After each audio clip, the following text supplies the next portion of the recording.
April is Parkinson's Awareness Month, and Parkinson's is one of the fastest growing neurological diseases in the U.S., with more than 90,000 Americans diagnosed each year. The progressive brain condition causes tremors, slow movement, and problems with balance, among other symptoms.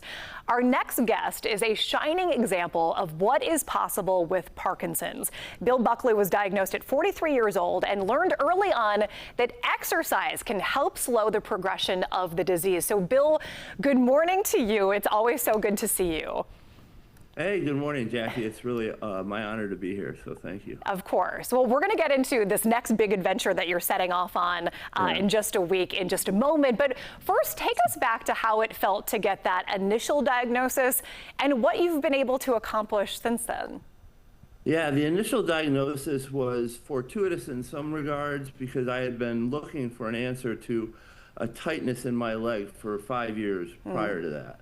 And I went through all sorts of orthopedic circles and couldn't figure it out. So in some respects, when I was diagnosed ultimately with Parkinson's in 2012, it was helpful to know what that problem was, but I didn't really even know what Parkinson's was. It was like a punch in the stomach, a huge shock for me, my family, my friends, and everybody.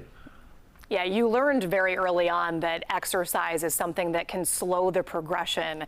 And I can't remember the exact words that you used, but I think it was that you decided to go wild on exercise or with exercise. Yeah. Can you tell us about some of these adventures that you've gone on since?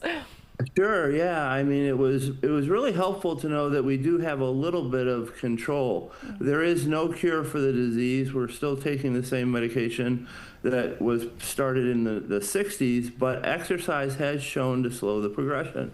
So I just dove in head first and said, you know what, I'm going to put up some serious challenges in front of me that will cause me to exercise and then get the medicine of exercise, so to speak. So I started that first year off, and I think it was about a month after I was diagnosed, I signed up for the Wisconsin Ironman, the full Ironman in Wisconsin. I had no idea if I could do it.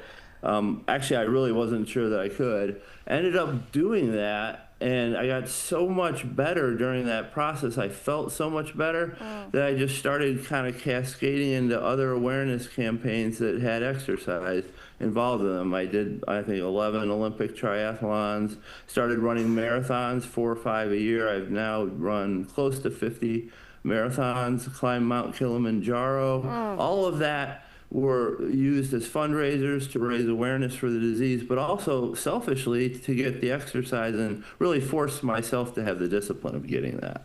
Oh, it is incredible. Something that you have told me is as your disease has progressed, you are not as comfortable with walking and running as you used to be. And so now you've moved into this tricycle. And next Monday, April 20th, you're setting off on a cross-country cycle on historic Route 66 with other folks who have Parkinson's as well. Why are you doing that, and what's that going to look like?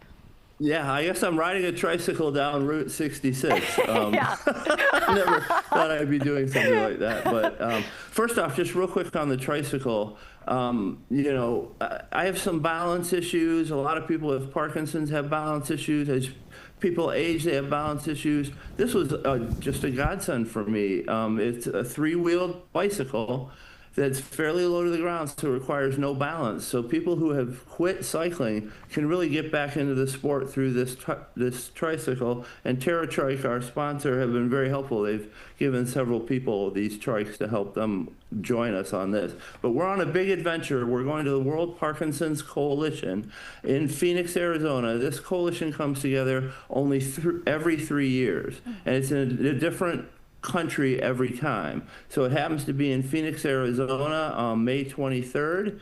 And we're going to hop on our tricycles here in Chicago at the beginning of Route 66 and April 20th and ride all the way to it, arriving the day before. And there's going to be a lot of fanfare in that, and really trying to highlight across America and everywhere else how important exercise can be to living with the disease. Bill, I love that even your own adventures still surprise you because you've been on so many, but I love that you're still like, I guess I'm going to do this. Bill Bucklew, thank you so much for joining us, and thank you for sharing your inspiring story of living with Parkinson's and really just doing so many amazing things. We appreciate you. Yeah. Jackie, thank you so much. Thank you.